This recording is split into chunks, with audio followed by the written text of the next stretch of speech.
Bonjour et bienvenue sur la chaîne du chasseur d'étoiles de midi, chaîne de réflexion et d'humour sur les 12 coups de midi. Jean-Luc Reichmann à la présentation, et Jade est toujours aussi mignonne, donc voilà, 5150 € à son compteur, papa et maman étaient derrière. Alors il y a un truc qui était super rigolo, c'est que ils lui ont fait des compliments et puis regardez, elle était tellement timide qu'elle a baissé la tête. Elle est trop mignonne. L'ancienne maîtresse de midi, Cécile, était là, donc toujours aussi souriante et surtout fair play, parce que bon, bah vous verrez après. Au coup d'envoi, la première question, quelle épice donne à la paella sa couleur jaune? Donc bien sûr, c'était le safran. Ensuite, elle est arrivée, donc très mignonne, c'était Agnès, qui est une actrice ou une ancienne actrice, non, je sais pas si elle tourne toujours. Donc elle nous a dit qu'elle avait un certain âge, etc. Et elle était là avec Bébert, le frelon. Bzzz, bzzz. Donc il va venir demain chanter, donc Bébert, le frelon, qui est un ami d'Agnès. Donc voilà. Et bon, il a chanté un peu. Je trouve qu'elle a une super tête.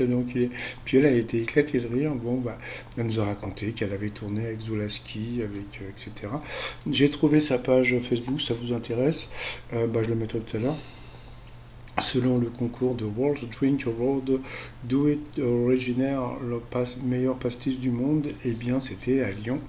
Et là c'était super rigolo parce que bah, Z elle a été très rigolote, elle a dit non c'est Lyon. Et puis Jean-Luc Reichmann a dit non c'est Marseille. Non c'est Lyon. Donc voilà. Ensuite vous aviez la jolie, je sais pas, puisque comme elle était venue toute seule, on a vu qu'elle était tatouée, mais très mignonne. Et puis elle a eu une question qui n'était pas évidente. Quelles conditions Robin Williams ajoutait-il dans ses contrats de travail? Eh bien, c'était d'engager des sans-abri, et ça, elle le savait. Donc, franchement, bravo à elle. Alors, attendez, je vais essayer de retrouver son prénom. C'était Mélanie, pardon. Donc, voilà. Ensuite, vous aviez le sympathique Quentin. Alors là, quand je l'ai vu arriver, je me suis dit, oula. Donc, il avait fait médecine, 5 ans, je crois, ou je sais plus combien. Donc, je me suis dit, oula. Bon, bah, c'est bon, Jade. Hein, bon. Alors, il était venu avec ses potes. Hormis l'espagnol, quelle autre langue entend-on dans le titre ensoleillé Mama Teme Tetema de Maluma et Raivani, je connais pas. Eh bien, c'était le Swahili. Ensuite, pour la maîtresse de midi en médecine, que signifie le M de IRM? Eh bien, c'était magnétique. Donc, c'est vrai qu'il y a plein de gens qui auraient pu se planter parce que ça peut être imagerie médicale aussi. Mais bon, plus ou moins de 60% des femmes font plus de tâches ménagères que leur conjoint. Donc là, c'était évident que bon, il y avait un piège, hein, comme d'habitude. Donc la mauvaise réponse, eh bien, c'était plus. Hein, donc voilà. Donc sur cette question, eh bien, Agnès est passée au rouge. Qui dit rouge dit duel. Elle a pris donc Mélanie en duel, qui est tombée sur une question.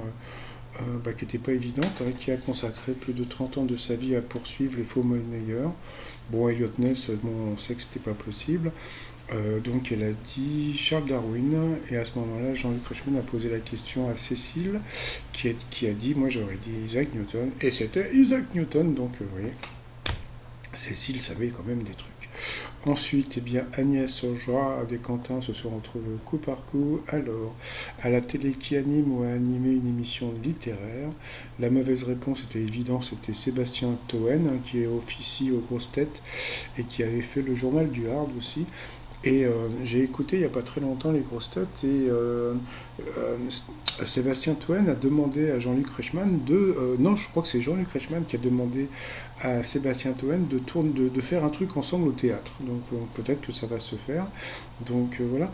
Tiens, en vous parlant d'Agnès, donc voilà, si vous voulez la suivre, elle s'appelle Agnès Schenberg. Voilà, donc c'est une actrice que vous pouvez trouver sur Internet. Bon, comme c'est on va dire un personnage, on va dire public, c'est pour ça que je laisse le nom. Sinon, d'habitude, je ne le fais pas. Quel nom commun s'écrit toujours au pluriel? Eh bien, elle est partie directement sur la mauvaise réponse. Et bien oui, parce qu'il y a une étrenne. Donc voilà, donc sur cette question, eh bien Agnès est passée au rouge. Qui dit rouge dit duel. Elle a pris le Quentin en duel, qui est tombé sur une question bah, de bébé là, hein, par contre. Hein. Donc chez Disney, quel animal s'appelait Mufasa, Scar ou Simba? Donc bien sûr, c'était le lion. Donc voilà, donc Agnès a été éliminée. Donc ensuite, eh bien, Quentin et Jade se sont retrouvés en coup fatal. Et puis, il s'est passé un truc assez rigolo, c'est que Jean-Luc Reichmann a posé des questions à Quentin par rapport à son parcours, etc. Mais à votre avis, pourquoi il a fait ça? Bah, c'est parce que, bon, comme Agnès allait passer très vite au rouge, donc euh, dans le coup par coup, et ben, ils avaient trop de temps, quoi. Il fallait perdre du temps. Et donc, voilà, c'est pour ça qu'ils ont posé la question à Quentin, etc., etc. Allez, c'est parti. Mais ça sentait pas bon pour Jade, parce qu'on s'est dit, oh là là, ça se trouve, il est très fort. Alors, quelle est la profession de Michel Saran? Donc, c'était cuisinier.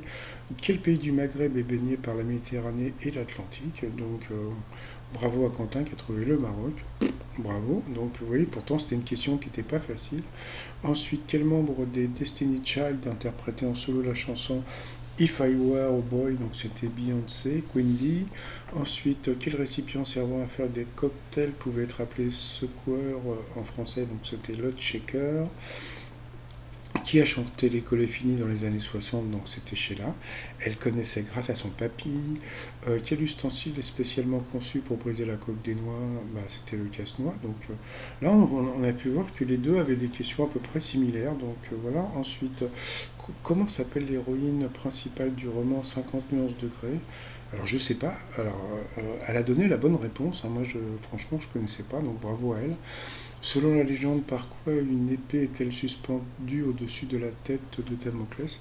Bon, en général, on dit que c'est un fil, hein, et la bonne réponse c'était un fil de crin de cheval. Donc, bon, je sais pas si le fil aurait passé. Après, quelle est la dernière consonne de notre alphabet? Donc, ça c'était pour lui, donc c'est bien sûr, c'était le Z. Qui est l'auteur du vers qui a annoncé à la radio le débarquement en Normandie du 6 juin 1945? Vous voyez pas un petit truc là? Non? Débarquement en Normandie le 6 juin 45? Vous voulez pas regarder un petit peu dans le dictionnaire? On reviendra là-dessus. Oh, l'autre qui fait du bruit dehors. Donc, bon, bah, de toute façon, donc c'était Verlaine. Ensuite, quel tubercule est l'ingrédient principal d'un hachis parmentier? La patate pour lui. Dans quel sport Albert de Monaco s'est-il illustré aux Jeux Olympiques? Donc, c'était le bobsleigh, il l'a pas trouvé. Quel verbe désigne le fait de lier les pattes d'un poulet et de restreindre la puissance d'une moto? Donc le début était difficile parce que c'était pas évident, mais par contre restreindre la puissance d'une moto, donc c'était bridé, donc ça il a pu le trouver. Mais franchement il était fort, hein, quand même, hein. Quelle héroïne enquêtrice d'Agatha Christie se prénomme John? Donc là c'était vraiment une question que j'ai trouvée difficile, c'était Miss Marple. En matière de quelle matière sont fabriquées les pierres de curling olympique? Ça c'était pour lui, je sais pas ce que c'était, donc c'était pas évident. Quel plat épicé avec de la viande et des haricots rouges porte le nom d'un pays d'Amérique du Sud, bien sûr? C'est le chili con carne. À quel écrivain russe prénommé Fiodor doit-on l'éternel Marie? Ça, c'était pour elle, donc c'était vraiment. Je sais plus qui c'était, Fiodor, bon, non, j'arrive pas à retrouver. Ensuite, dans un jeu de société, quel mange joue-t-on après la revanche? Donc elle a trouvé que c'était La Belle de Cadix, comme il a dit. Pour quel roman Amélie Nothomb a-t-elle reçu le prix Renaudot en 2021? Donc c'était pour lui, c'était pas évident, il n'a pas trouvé. Comment appelle-t-on le panneau de verre enchâssé dans une fenêtre? Ça, je crois qu'il a trouvé, mais après, comme on a pu voir, bah, il y avait quand même 97 centièmes de seconde pour lui et presque 9 secondes pour elle. Donc on a vu les parents en train de prier et comme je l'ai dit tout à l'heure en début de vidéo, Cécile, regardez ce qu'elle est en train de faire. Elle était en train de croiser les doigts, donc j'ai trouvé ça très fair-play. Mais ça, je l'avais déjà dit dans d'autres vidéos. Donc, sous quel nom connaît-on mieux le pharaon Aménophis? Donc, elle a pas trouvé, c'était Akhenaton. Et puis à la fin, donc, dans quel pays d'Amérique du Sud? Ah non, il y a eu une question avant, mais je l'ai zappé. C'était par rapport à quel était le prénom de Le Mercier. Donc, c'était Valérie. Donc, ça, elle l'avait trouvé. Et après, donc, eh bien, pour Quentin, dans quel pays d'Amérique du Sud l'équipe nationale de football était surnommée la Seleção, donc c'était Brésil. Mais bon, il n'a pas eu le temps de répondre, mais bon, c'était chaud pour Jade, donc voilà. Comme on a pu voir, elle a sauté de joie, non je rigole, mais bon c'est vrai qu'elle est super mignonne, donc voilà. Et comme on a pu voir encore, eh bien l'ancienne maîtresse de midi Cécile toujours aussi fair play, donc elle a dansé, elle a applaudi, etc. Par contre, alors ensuite, par rapport au coup de maître, que peut-on apporter à un campeur qui dit passe-moi la frontale, donc c'était la lampe, hein, donc voilà, ensuite, au niveau de quelle partie de son corps l'aiguillon d'une abeille se trouve-t-il? Je crois qu'elle savait pas, mais qu'elle a dit l'autre, et c'était donc bon, bah, l'abdomen, donc voilà, donc, pourtant son papa est apiculteur. Au niveau de quelle partie? Ouais, bon, bah, ça j'avais trouvé. Quelle profession en commun? Oui, oui, dans un livre est Joe. Alors là, il y a un truc assez rigolo parce que Jean-Luc Reichmann n'a pas dit Joe, il a dit Joey. Et dans la chanson, c'est Joe le taxi, on dit pas Joey le taxi, mais bon, passant. Donc bien sûr, c'était Joe le taxi. Ensuite, quel fruit est appelé Belle Hélène quand il est accompagné de chocolat fondu et de glace à la vanille? Bien sûr, c'était la poire. Donc voilà, bon, c'était assez facile. À la fin, en Sicile, qu'est-ce qu'une vendetta? Donc bon, on pensait qu'elle savait pas, donc bon bah elle a dit l'autre, sa mère bon savait, donc bon bah bien sûr c'était une vengeance, et puis donc voilà, donc c'était bien la vengeance avec qu'elle était contente. Donc bon, elle était tellement timide que bon bah voilà, donc elle a applaudi tout gentiment et tout, voilà, donc bon bah c'est bien, elle a gagné 10 000 balles de plus, elle lui fait 5 000 balles de plus dans la popoche. Ensuite, eh bien, par rapport à l'étoile mystérieuse, alors je sais pas pourquoi elle est partie sur, je sais plus comment il s'appelle, celui des grosses têtes, Philippe Bouvard, donc je vois pas tellement le rapport, mais bon, passons. Donc, comme on peut voir, bon, ben, moi pour l'instant, je vais rester sur Pascal Lévesque, hein, donc, comme je vous ai dit, ou bien Jean Dujardin. Donc, bon, ben, on verra bien. Les t-shirts du jour, ben, les t-shirts des faits, hein, donc fait des bêtises, fait pas chier et fait la gueule sur le site 3millions.com. Et puis alors là, comme on voit, donc il reste plus beaucoup de cases. Là, je pense que bon, ils vont mettre des questions difficiles, etc., etc.